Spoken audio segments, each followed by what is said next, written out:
Welcome to our program Called to Serve. It's not every day I get to talk to someone who has received all 7 of the church's sacraments. How can that be, you ask? Well, today we're joined by a permanent deacon ordained in the church after he was sacramentally married. Today, Deacon Alfred is going to tell us his story and how he was called to serve.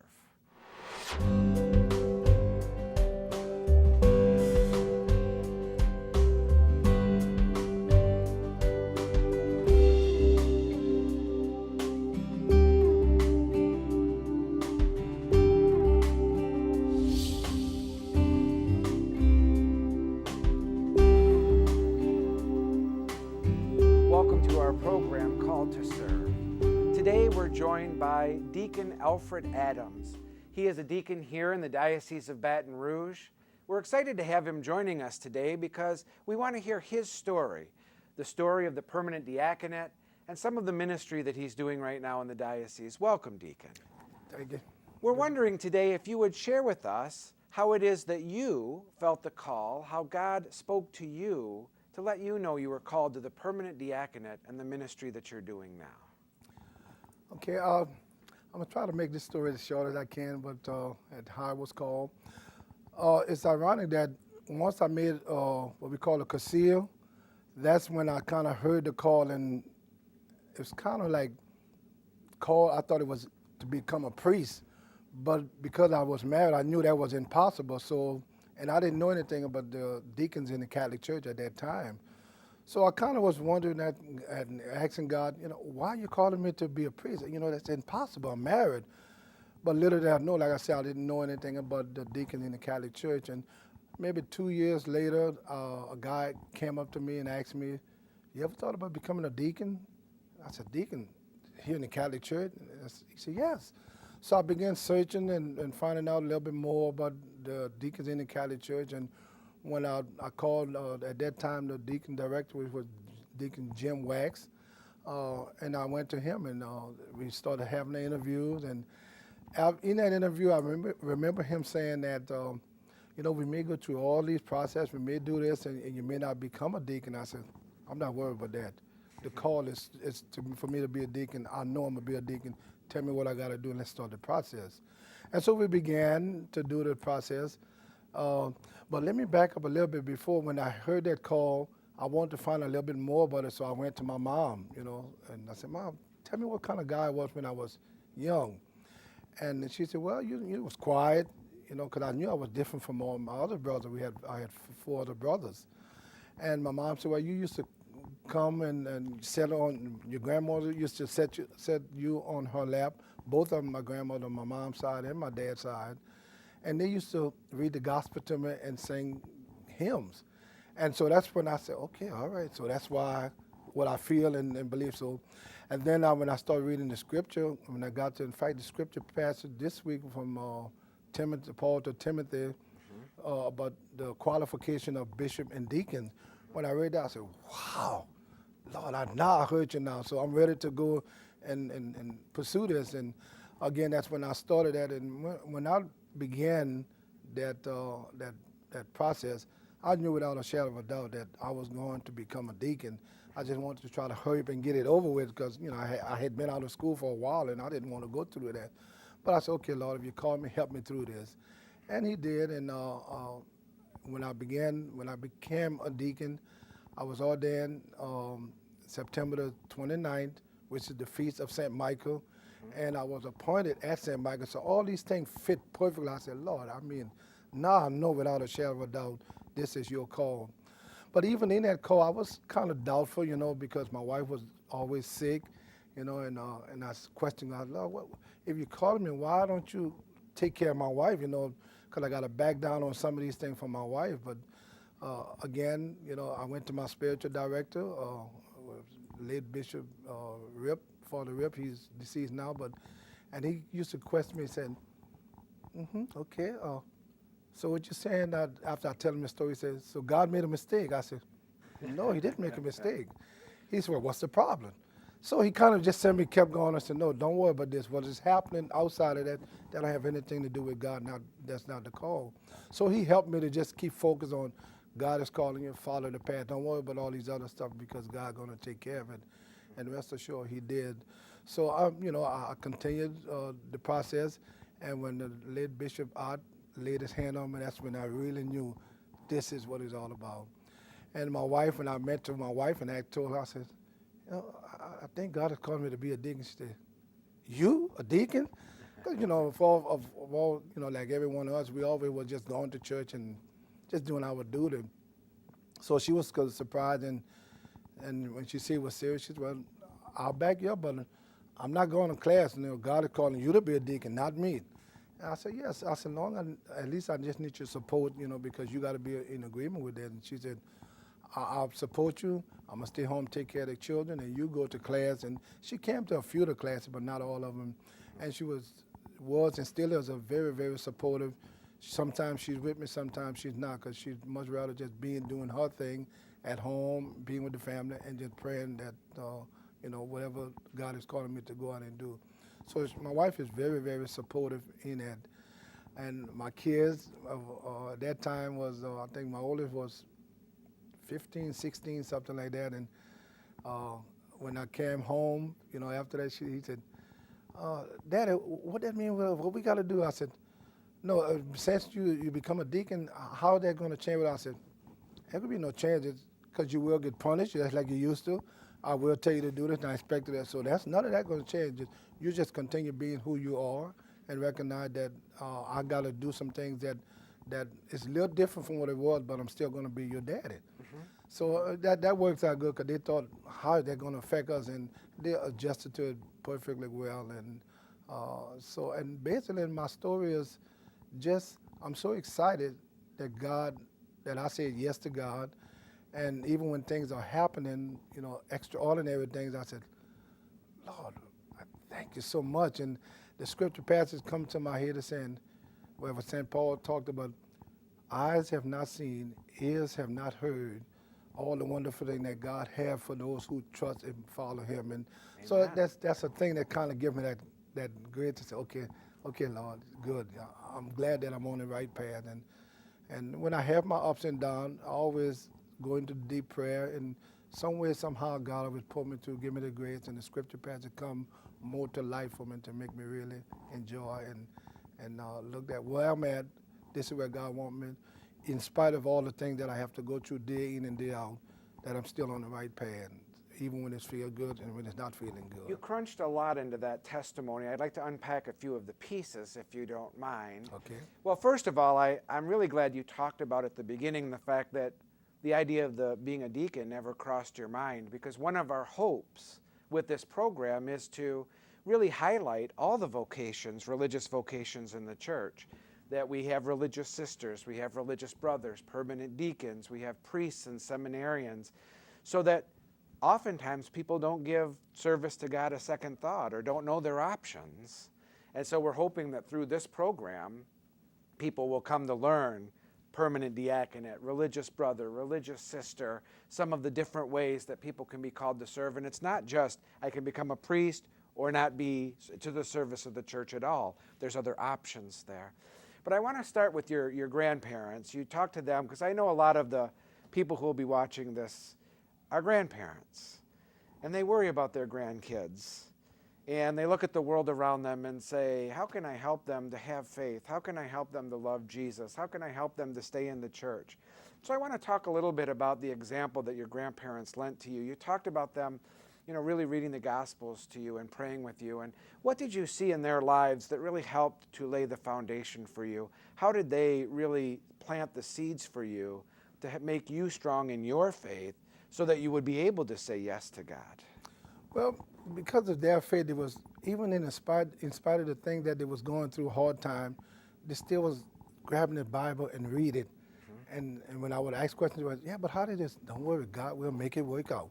And it was just that faith. You don't have to always understand what they're saying, but and I kind of go back to how Mary was when she was told that you're going to become the mother of this son, and Mary questioned, how can this be? So she turned on and said, okay, I don't understand it, but if you say it, let it be done. That's so right. That's the way I look at my grandparent and my mother too. There's that they didn't really give me the clear answer, but they told me something that was I interpret as faith. Just believe. God, if you believe, God going to bring you through these things. And so my grandmother and them, because they used to always read the scripture and then sing those gospel hymns, which always give me chill. That's what the thing that kind of brought me through these stuff. And so that's basically why I say just their faith. They never pushed it on me, but just So as you were growing up, would you have considered yourself someone who was a spiritual person? Did you find that you had a relationship with God and that you emulated some of that faith? Or did that not come until later in your life? That came later. It was there, but I didn't know it, Yes. And that's why I said when I was called to become a deacon, that's why I went back to my mom. My grandmother was dead. I said, Mom, tell me what kind of person I was. And that's when she started telling me. I said, okay, so I was listening to the scripture. I was being hearing the gospel hymn, which really kind of got me going. And so I was, so this is why I'm acting. So this is nothing new. This always was there.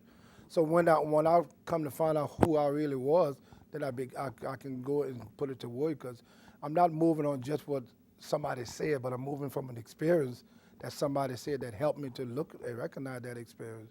Good. So they were the one that really got me to going a little bit further with the scripture too. So it was a combination of more than just one thing, but it started with my family first. And then I went to the scripture because that's what I raised on. And then when some of the friends around me would kind of echo the same thing, that's when I knew without a shadow of a doubt that this was from God, Well, that's exciting. I bring this up and highlight it a little bit because I know that there are parents and grandparents out there who see their kids as not being particularly religious, not necessarily liking to go to church or those sorts of things, and they wonder what's going to be in their future. Are they going to be spiritual people? And for many of us, our stories can be that as young people, we weren't necessarily, nobody would have looked and said, well, that's going to be a preacher or that's going to be a deacon. But God came through those early years, planted the seeds, and let them grow later in life so that they could fall back on that foundation that was really hidden during their childhood. And so I think it's good to really help parents and grandparents have that hope that even if children don't seem to be responding to the good foundation that they're laying, the spiritual life that they're sharing with them, that in the future, a lot of times those seeds are going to grow. Correct. And they're going to bear good fruit. And someone like you is a really good example and testimony of bearing fruit in someone's life later on, not necessarily seen right away. Correct. Well, I would encourage parents and grandparents, just continue planting that seed. Yes. Never give up. Because even with my own kid, I learned from them now, I'm passing down to my kids. I would wish for one of my kids to be a priest or a deacon, but I don't force it. That's right. But they have the foundation. If they hear the call, then they can say, okay, this is what my dad has been telling me. This is what my grandpa been telling me. That's right. So that's what, if we give them the foundation when God called, they can make the connection. And in fact, that's what we tell kids, at least I tell kids right now, I said, or parents, I said, just give them that foundation, because when they go to hear a priest or sister or the scripture, they should say, okay, amen. That means mom, dad, grandparents done their job. But if they heard it for the first time, then something is wrong back at home, because we should give them something to make them say, okay, yes, Amen. And then make that connection. So, Amen to that. but keep on doing what they got to do, because all of the apostles and stuff, when they gave us the seed, they didn't see all this thing happening when they was alive, but they in heaven looking at it now. So something we may not see. That's right. But at least when we heaven says, look, the fruit what I did, it's because of me. So Amen. So always Amen. just continue doing what they got to do in spite of what it looked like. Well, we're gonna pause for a moment. We're having this good, exciting talk with Deacon Alfred, and we'll be right back. And we're going to talk a little bit about this Crescio that he went on and what God was saying to him after this emotional experience that he had on retreat. We'll be right back with Deacon Alfred.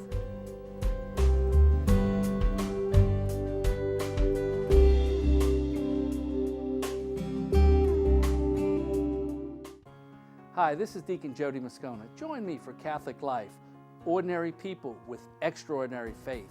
These are your friends, your neighbors, members of your parish, and of course, the shakers and movers of Baton Rouge.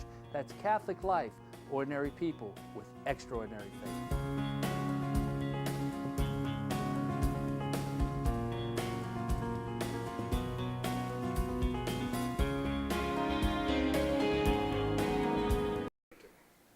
I'm Jessica Cuba from St. George Parish, and you're watching Catholic Life Television.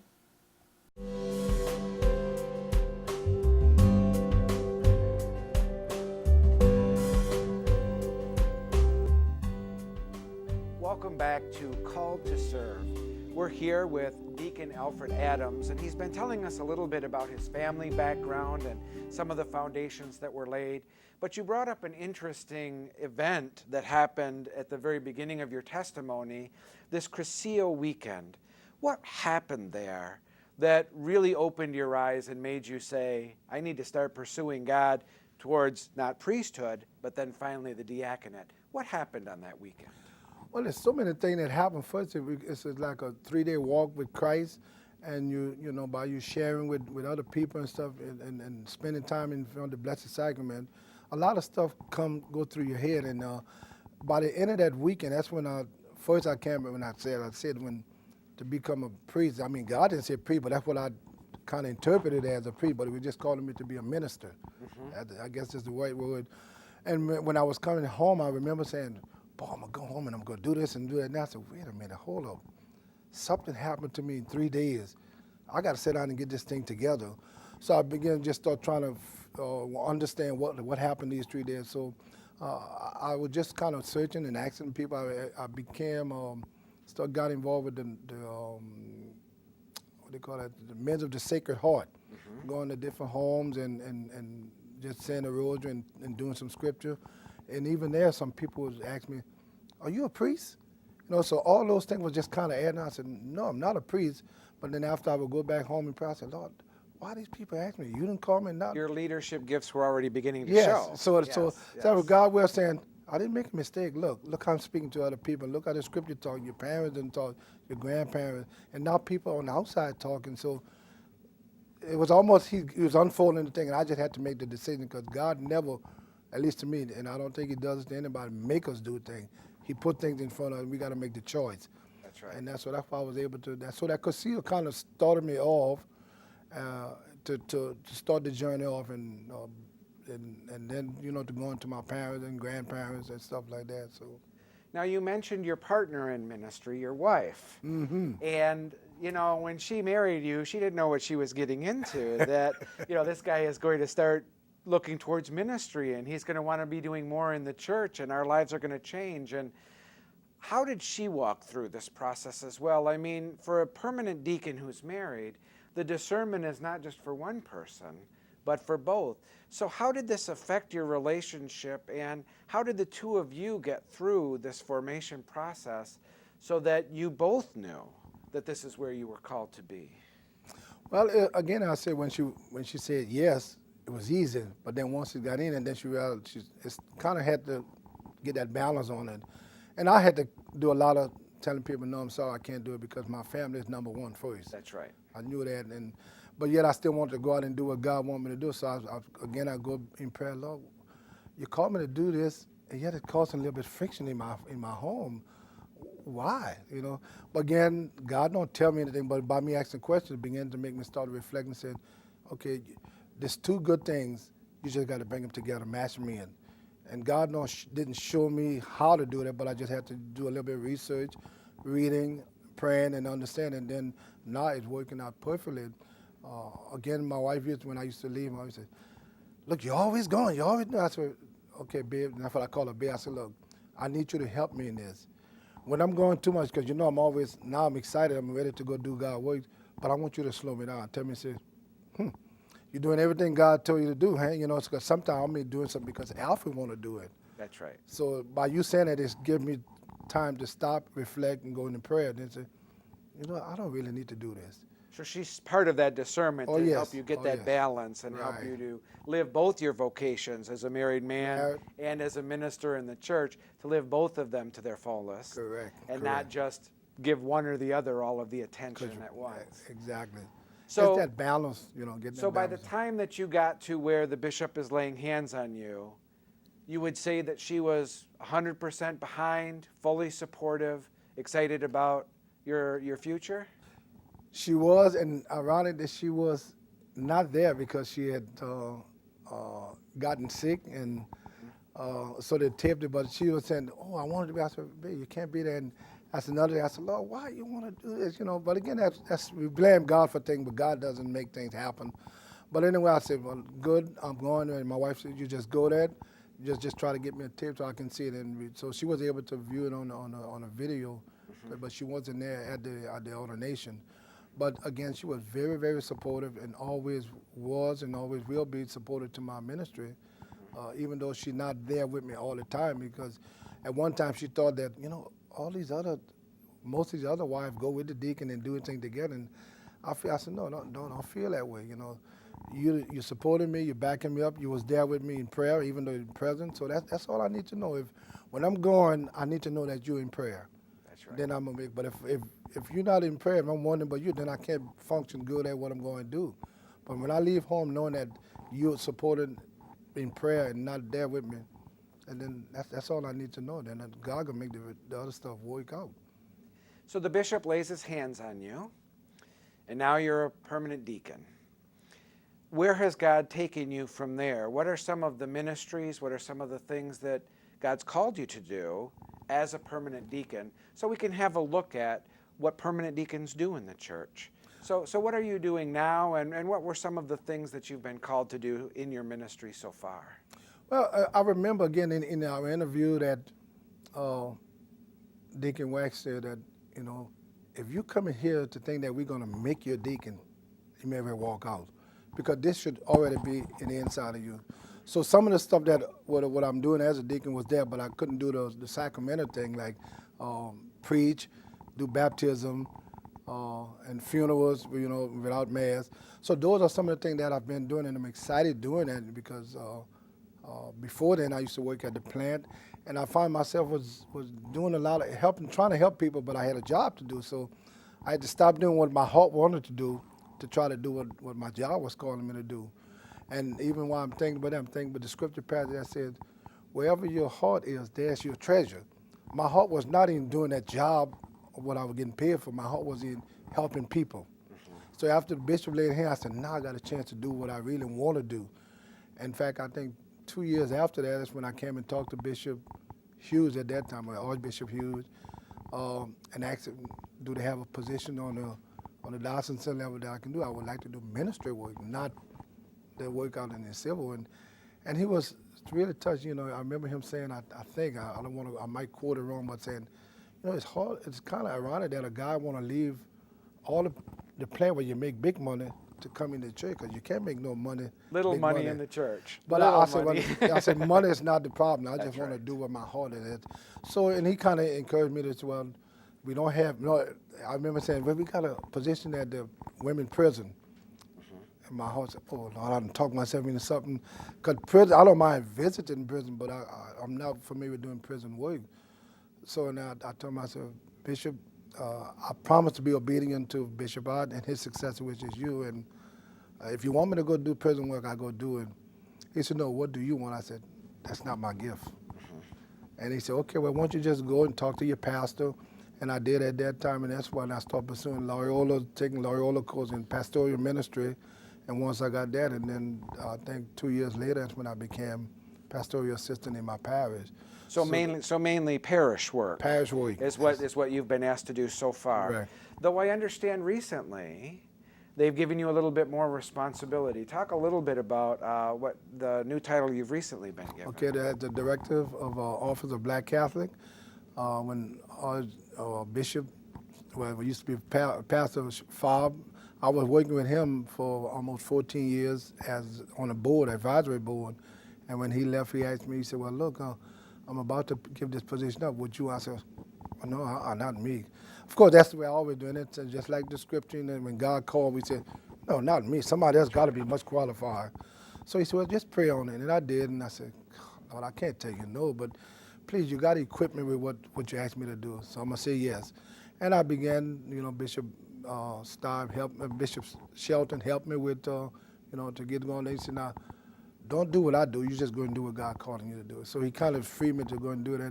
And in that position, I began, the first thing what I did, I remember saying, I want to get a representative from each one of the African-American parishes and make them become my advisory board so I can know what's going on in the different parishes. And that's the first thing what I did. And in fact, the board is still there, and that's how I'm able to assemble some of the things that I want to do and learn what's going on in the parish. And if I can assist, I tell them call up on me. So that's another task that I enjoy doing. Again, I always get my approval from my wife. I said, look, remind me now, don't let me get too far in there, because I'm gonna say yes, and then it gonna cause problems. So, but that position is great position because I get a chance to share a little bit of how God is doing, not only for the African American community, but how we come to jail and said we're living in a community in this parish, this church diocese that's diverse. Let's try to build a bridge so we can get together on it. That's really a very important thing for the diocese to do, because when you have cultural diversity, whether it's African Americans or Hispanics or Vietnamese or any culture that is well represented in a diocese, to make sure that everybody's being served, to make sure that every culture has some sort of outreach, that there is some sort of expression that they have in the church, that we celebrate the universality of the church, that look at all of the different cultures represented in the whole worldwide church and how we're all living the same faith, but in our own cultural ways. And so it's exciting to hear that the diocese have you focusing on working on these cultural outreaches so that everybody can feel welcomed in the church and know that the church is for them. Correct. That the universal church is for every person. Well, we certainly do want to thank you, Deacon, for being with us, for sharing with us your story of how you got here and the story of you and your wife and the great formation that you underwent for your ministry as a deacon, and really to be a sign for men who are watching this and saying, I'm married and I have kids, but maybe God's calling me to this type of ministry, or even if I'm not married, but I feel that this ministry of the diaconate, maybe this is for me. And so your testimony hopefully can inspire some to listen and to hear that call in their lives so that they too will answer and hear the word of the Lord. So we do want to thank you. And then finally, I just want to remind all of our viewers, as I always do, please continue to pray. Pray for the deacons and the priests in our diocese, for our bishop. Please continue to pray for young people in our diocese, that they hear the word of the Lord, that they answer his call, that they have courage to go countercultural to the life that many of their friends might be leading, and that they really give their lives to Jesus, and that they answer the call to serve him and the church. So we ask, continue to pray for our diocese, pray for our young people, and pray that all of those will say yes who are called to serve.